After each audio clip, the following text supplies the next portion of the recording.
سب سے پہلی چیز کہ جب کسی شخص کے نظریے میں بگاڑ پیدا ہوتا ہے تو پھر عمل بھی قائم نہیں رہتے اور معاشرے بھی قائم نہیں رہتے۔ امت مسلمہ کے نظریات میں بگاڑ پیدا کرنے کے لیے جو کوششیں ہوئی ہیں ماضی میں، وہ ایک لمبی داستان ہے۔ بر صغیر پاک و ہند میں ایسٹ انڈیا کمپنی کی آمد کے بعد یہاں جس طرح فرقہ بندی کی بنیاد رکھی گئی اور امت مسلمہ کو ہندوستان میں تقسیم کیا گیا اور لارنس آف عربیہ کی خلیج اور دیگر ممالک میں آمد کے بعد جس طرح کے فتنہ بپا کر دیا گیا، آج امت گروہ در گروہ اور فرقہ در فرقہ تقسیم در تقسیم کے عمل سے گزر رہی ہے، اور ہر شخص اسلام نہیں بلکہ اپنے فرقے کا جھنڈا اٹھا کر کے دنیا کے اوپر پنپنے کی کوشش کر رہا ہے۔ اس حوالے سے ایک طویل اور لمبی بحث بھی ہو سکتی ہے، لیکن اصلاح عقیدہ کے عنوان سے میں دو چار باتیں عرض کر کے آپ سے اجازت چاہوں گا اور بات آگے بڑھا دوں گا۔ ایک عام آدمی تو پریشان ہے کہ میں جاؤں تو کدھر جاؤں۔ ایک آدمی کو کئی آدمی کھینچ رہے ہیں، کوئی کہہ رہا ہے میں سچا، کوئی کہہ رہا ہے میں سچا، اور ہر شخص دلائل دے رہا ہے، اور وہ شخص ایک عجیب مخمصے میں مبتلا ہے۔ کبھی آپ نے دیکھا ہو لاری اڈے پہ کہ سواری جب کسی جگہ پہ جانے کے لیے قدم رکھتی ہے تو کوئی اس کا سامان چھین کے لے جاتا ہے، کوئی کنڈکٹر اس کا بچہ چھین کے لے جاتا ہے، اور کوئی اس کو بازو سے پکڑ کے کسی جانب کھینچ رہا ہوتا ہے، اور بعض کا سواری پریشان ہوتی ہے اور وہ غصے میں آ کہتی ہے میں نے کہیں نہیں جانا، تو عجیب وہ مخمصے میں مبتلا ہوتی ہے کہ میں جو ہے وہ کس کے ساتھ جاؤں۔ آج کل فرقہ بازوں نے بھی یوں سلسلہ کیا ہوا ہے کہ وہ لوگوں کو پریشان کر رہے ہیں، اور بہت سارے لوگ ہیں کہ جو مذہب سے بیزار ہو جاتے ہیں، وہ کہتے ہیں سارے جھوٹے ہیں۔ گو ایک طبقہ ایسا بھی ہے جو کہتے ہیں کہ جی سارے سچے ہیں، حالانکہ یہ بھی درست نہیں ہے، یہ بات معقول نہیں ہے کہ سب سچے ہوں، اور یہ بھی درست نہیں ہے کہ سب جھوٹے ہوں۔ ہم نے خیر کو اور حق کو تلاش کرنا ہے، اور ہم نے ڈھونڈنا ہے کہ اچھائی اور خیر اور بھلائی کہاں ہے، اور ڈھونڈنے کے لیے آسان طریقہ ہے کہ ہم حضور علیہ السلام کے دور کو دیکھیں اور حضور کے زمانے کو دیکھیں۔ میرا ایک درویش سا دوست ہے، اس کو کسی نے پوچھا کہ جناب آپ کا مذہب کیا ہے، تو اس نے کہا کہ میرا وہی مذہب ہے جو میرے والدین کا مذہب تھا۔ تو اس نے مزید سوال کیا کہ آپ کے والدین کا مذہب کیا ہے، کہا وہی جو ان کے ابا و اجداد کا تھا۔ تو اس نے پھر تیسرا سوال کیا کہ اس کے ابا و اجداد کا مذہب کیا تھا، کہا وہی جو مدینے سے معین الدین چشتی اجمیری لے کر آئے تھے۔ یہ فرقے، یہ گروہ بعد میں بنے ہیں، جو مسلک، جو مذہب بزرگان دین لے کر آئے ہیں، جو حضرت داتا گنج بخش علی اجمیری لے کر کے آئے ہیں، جو حضرت عطائے رسول معین الاسلام حضرت معین الدین چشتی اجمیری دین لے کر کے آئے ہیں، وہ یہ موجودہ فرقوں والا دین نہیں تھا۔ ہم اس دین کو تلاش کریں کہ وہ دین کیا ہے، اور اس دین کی پیروی کریں، وہ سچا دین ہے اور وہ خالص دین ہے۔ یہ باقی فرقہ بندیاں، یہ گروہ، یہ بعد میں بنے ہیں۔ اس لیے اپنے بزرگوں کے دین کو نہ چھوڑیں۔ حضرت امیر ملت پیر سید جماعت علی شاہ رحمۃ اللہ تعالی علیہ فرمایا کرتے تھے، لوگوں جوتے پرانے ہو جائیں تو بدل لو، لباس پرانا ہو جائے تو بدل لو، پگڑی پرانی ہو جائے تو بدل لو، لیکن عقیدہ پرانا ہی ٹھیک ہے، وہ نہ بدلنا۔ وہ جو بزرگوں کا آ رہا ہے، جو تسلسل کے ساتھ آ رہا ہے۔ اور ایک روایت میں علیکم بدین العجائز، تمہارے اوپر بوڑھی عورتوں کا دین ہے۔ حضرت ابو المعالی الجوینی نیشہ پور کے بہت بڑے بزرگ گزرے ہیں اور بہت بڑے عالم گزرے ہیں۔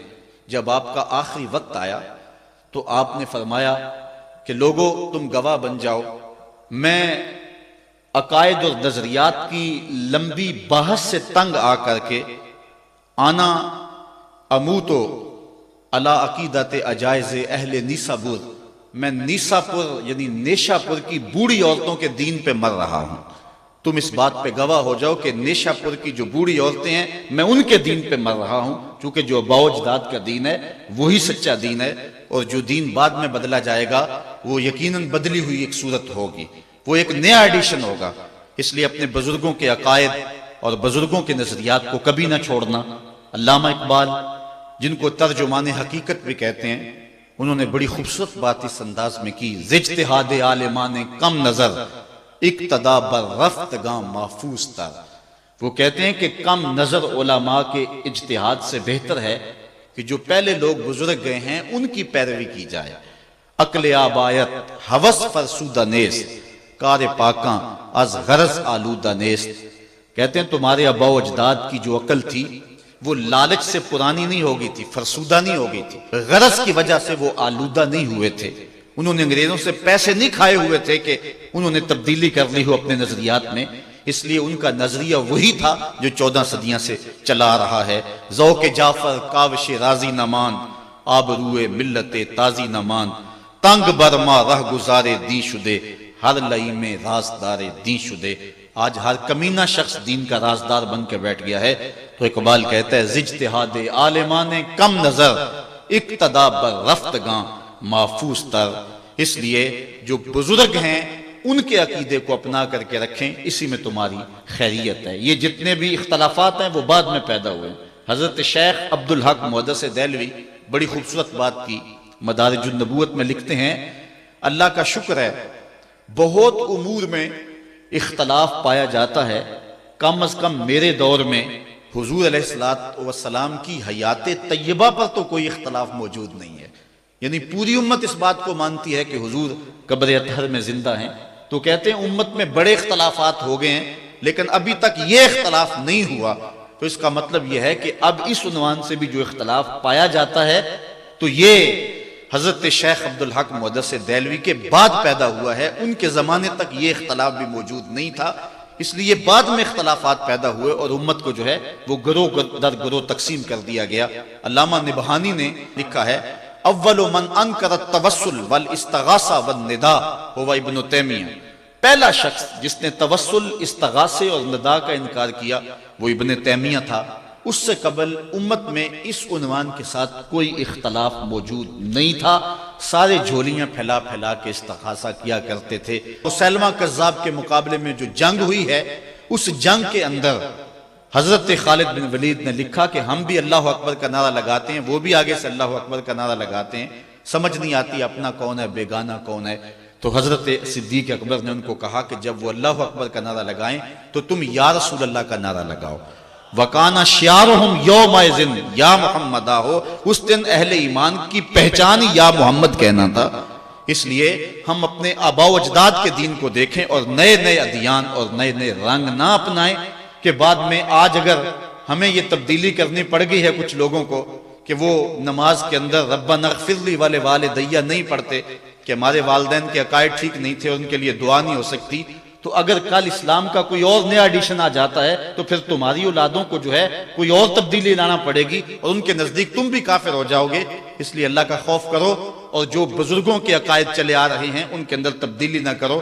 کچھ لوگوں نے امت مسلمہ کے اندر بگاڑ پیدا کرنے کے لیے امت کو فرقہ فرقہ کر دیا، پہلے فرقہ فرقہ کیا، پھر ان کو جو ہے وہ تشدد پہ ابھارا، پھر ان کے ہاتھوں کے اندر اسلحہ دیا، اور آج یہ ہے کہ ایک مسلمان دوسرے کا گلا کاٹ رہا ہے۔ امت مصطفیہ آپس میں دست و گریبان ہے، چھوڑ کے آپ کا دامن رحمت، آقا ہم سے بھول ہوئی، کھو دی اپنی قدر و قیمت، آقا ہم سے بھول ہوئی، دیکھ ہماری آنکھ مچولی، اپنے سینے اپنی گولی، بھول گئے ہم درس اخوت، آقا ہم سے بھول ہوئی، بن گئے سیم و زر کے بندے، تن کے ستھرے من کے گندے، لٹ گئی ہم سے فقر کی دولت، آقا ہم سے بھول ہوئی۔ اب بھی حضور کی دہلیز پہ آ جائیں اور عرض کریں کہ دنیا کے ٹھکرائے ہوئے ہیں، تیرے در پہ آئے ہوئے ہیں، کھول دے اپنا دامن رحمت، آقا ہم سے بھول ہوئی۔ تو عقیدے کی بنیاد اپنے بزرگوں کے عقائد کو رکھیں، سارے مسائل حل ہو جائیں گے، ورنہ کیل اقوال، دلائل، مناظرے، اس سے جو ہے وہ نتائج نہیں ملیں گے۔ جو بزرگوں کے عقائد تھے، آباء و اجداد کے عقائد تھے، وہی عقائد رکھیں اور وہی سچے عقائد تھے اور وہی ستھرے عقائد تھے۔ دوسری